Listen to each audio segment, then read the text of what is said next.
Esprit de vérité, brise du Seigneur. Esprit de liberté, passe dans nos cœurs. Esprit de vérité, brise du Seigneur.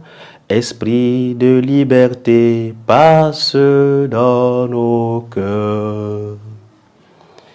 Évangile de Jésus-Christ selon saint Luc.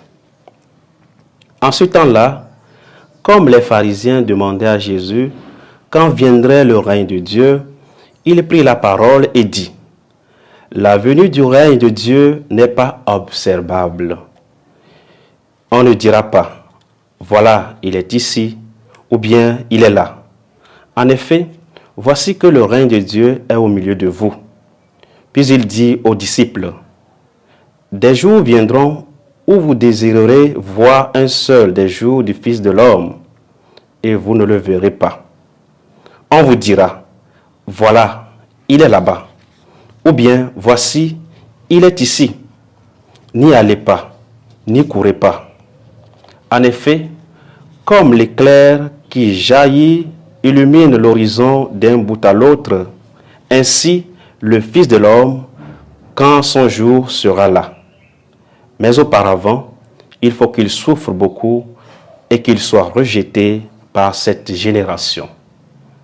Acclamons la parole de Dieu. Louange à toi, Seigneur Jésus. Bien-aimés de Dieu, aujourd'hui nous sommes le 14 novembre 2024, jeudi de la 32e semaine du temps ordinaire. Le Seigneur continue de nous enseigner à travers sa parole. Aujourd'hui, nous voyons le groupe des pharisiens qui s'avance vers Jésus en lui posant cette question: Quand viendrait le règne de Dieu? La réponse de Jésus est claire. La venue du règne de Dieu n'est pas observable. Il ne s'agit pas là d'un fait spectaculaire. Jésus fait savoir qu'à travers sa personne est déjà présent le règne de Dieu. Le règne de Dieu est au milieu de vous. Le Seigneur nous enseigne cette double dimension du règne de Dieu. Le règne de Dieu, en fait, c'est Dieu qui agit en toute gloire, avec toute sa puissance. Voilà pourquoi, en la personne de Jésus, nous voyons le règne de Dieu qui est présent, dans cette dimension du présent. Puisqu'avec la présence de Jésus, qui guérit, qui fait des miracles, ce qui règne, c'est la puissance de Dieu. Alors, c'est le règne de Dieu et non le règne du diable. Aussi, le règne de Dieu a une dimension du futur, ce à quoi nous aspirons, cette éternité bienheureuse, où nous allons contempler face à face notre Seigneur. Le Seigneur nous apprend à travers cette réponse à savoir ouvrir nos yeux sur la réalité du présent. Dieu nous parle à travers les signes des temps. Dieu accomplit ses merveilles parmi nous pour nous montrer que son règne est déjà là. C'est déjà là et pas encore. Ce que nous devons vivre au présent, c'est cette vie à laquelle nous aspirons, vivre au ciel. Le chrétien, la chrétienne est celle qui vit au présent déjà le règne de Dieu.